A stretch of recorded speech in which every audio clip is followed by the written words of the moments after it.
Hey everybody, this is Michael from Night Noon Games, and welcome to my second world building video. In the first video, which is linked to around here somewhere, we fleshed out the village of Treefell, a forest village that would be a great starting point for any aspiring adventurer. Today we'll be working on fleshing out a few more hexes, as well as a city nearby. We're starting out with Hex 2. Again, we're going to be using the Shadowdark RPG rules. If you don't know much about Shadowdark, there's a link to the free quick start guide down in the description below. Not all of these role tables are in that guide, but if you pick up the full core rules, you'll find them all in there. And I highly recommend it because I am absolutely loving Shadowdark, and the community that's been built up around it has been very positive and a pretty great place to hang out. Let's start with Hex 2. Since this is a new hex, I started with rolling on the new hex table. A 7 means that we don't change the type of terrain. It's going to stay the same as the last hex, so this will also be forest.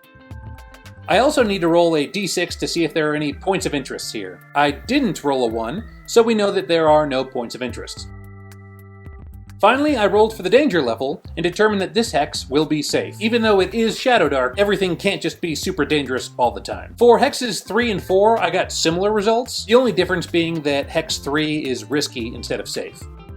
The Shadowdark core rules have some great roll tables to determine what these kind of random encounters in a forest setting or any setting might be. So if I were playing through this hex, I'd put that to use to determine what happens to my characters. Hex 5 is where things really started to get interesting. The way Shadowdark works is that you start with an initial terrain. In this case, I rolled a forest for the first hex. And then when you roll on the new hex table, you sometimes have to go up a few steps. So again, I rolled for the terrain. I rolled a 2, which means that this new hex is going to be a river or coast. Now I realize I was supposed to roll 2d6 on this, but sometimes you just gotta roll with it. I rolled risky for the danger level, and then I also rolled on points of interest and finally rolled a 1. So that means something's gonna be happening in this hex. To determine what that is, you roll 2d20s on this table. I rolled a pair of 11s, so it came up with City Under Siege by a warband. Frankly, from the moment I wrote this down, I loved this idea, and it got my imagination churning, thinking about what could be happening in this city with this warband. The first idea I had was I think that there's some sort of group, maybe it's pirates or something like that, that's taken over the city for one reason or another, and then are ruling it with an iron fist. This idea would also tie in very nicely to Treefell, which we rolled up in the last episode. We determined in Treefell that the village was being plagued by some kind of invaders. Some of our NPCs that were living there even suffered some kind of a personal loss because of it. So I think that whoever took over this city is probably trying to expand their influence in the region, and they were actually the invaders that invaded Treefell. I think this makes for some excellent adventuring opportunities and a really great plot hook for why an adventurer would want to leave their village, to see if they can put a stop to the invaders who have set up their base in this nearby city. I then realized that I wasn't going to be able to fit an entire city on this piece of paper, so I figured I'd have to get a new one. Next, I rolled on the city name table and came up with the City of Myrkhos. Since this is a city, I'll need to roll some more dice to determine what exactly is in the city. Where the dice land on the paper will give us a rough outline for the outline of the city, and the number on each die will determine what type of district lies in that location. I rolled 3 2s, meaning there are going to be 3 low districts. I rolled a 1 for slums, a 3 for artisan district, and a 4 for a marketplace. One of the Shadowdark rules for city building is also that the seat of power is located in whatever die has the highest value that you roll. So in this case, the seat of power is going to be located in the market. I kind of like the way the dice landed here too, with the low districts off to the edges of town. I also think that the swooping east edge of the city will probably butt up against the river or ocean. We'll need to figure that out a bit later though. The Shadowdark guidelines also suggest that I draw lines between all the districts to represent roads, but I've tried this before and never really gotten it to look quite like I wanted to. If you want to go into detail and draw every street and alleyway, by all means, knock yourself out. For me, that's just always something that I can come back to later if I need to. Since we know the city is under siege,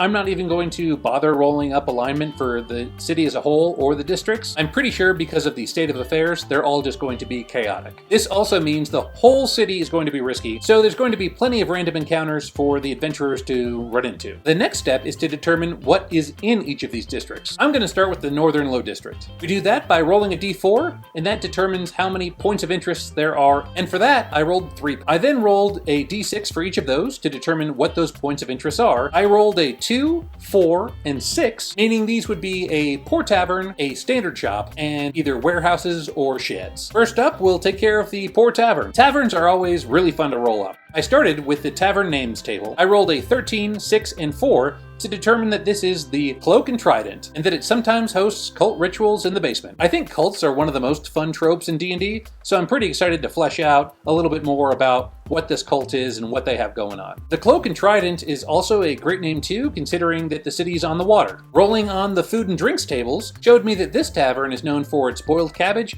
hearty broth, elvish brandy, vinegary wine, and stale ale.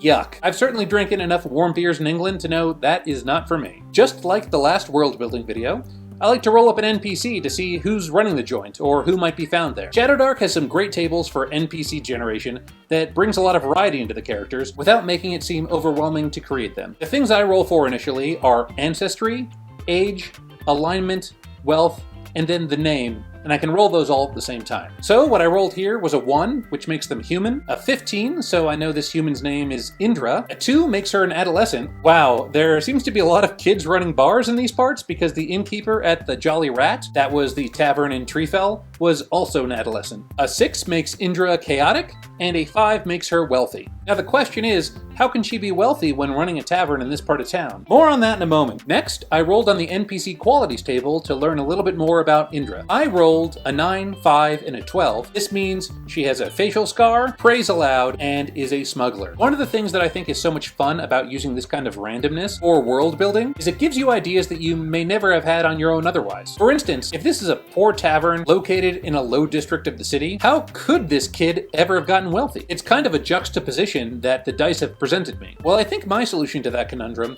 is that I want to kind of tie that into the cult activity that happens in the basement. I think since Indra is chaotic, she just wants to make money and doesn't really care how she makes it. So I think the way she's doing that is by hosting these cult rituals in the basement, and the cult is actually paying her off to use this space and have her look the other way. She doesn't exactly know what's going on in the basement, and she doesn't really care because she's getting a bunch of gold from the cult. Really?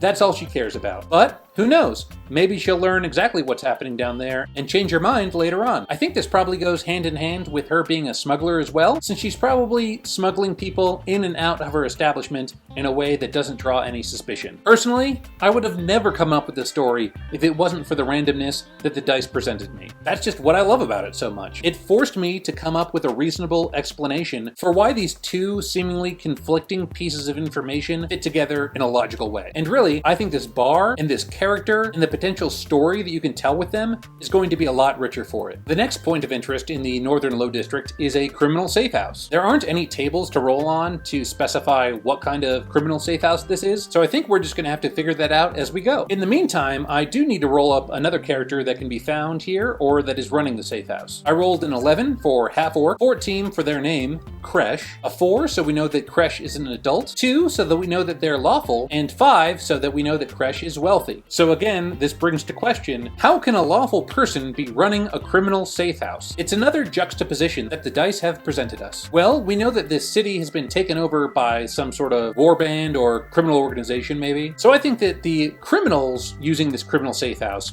are actually only criminals in the eyes of the villain who's running this show. That would make Kresh a kind of freedom fighter and probably a really great person that the adventurers could team up with. Again, another great example of how randomness can really spark your imagination. To finish fleshing out Kresh, I rolled 2 14s and a 12. So I know that Kresh has thick eyebrows, is forgetful, and also that they too are a smuggler. So even though we rolled smuggler for Indra at the Cloak and Trident, I think it also works for Kresh, since I think they'll be smuggling supplies or medicine or other things that the people need in the city that they can't otherwise get because the city is under siege. Finally, the last point of interest in the Northern Low District is the warehouse or sheds. Again, there aren't any roll tables to flesh out exactly what these are for, like there are with taverns, but we can come up with that later down the line. For the NPC that we can find here, I rolled a 6, so we know that they're an elf, a 16, so we know that her name is Vedana, a 7, so she's elderly, a 1, so that she's lawful, and 5 means that she is also wealthy. Then, rolling for NPC characteristics, I rolled a 6, a 16, and a 3, so we know that Vedana has braided hair, twitches, and is obsessed with fire. That's gonna be fun. At this point,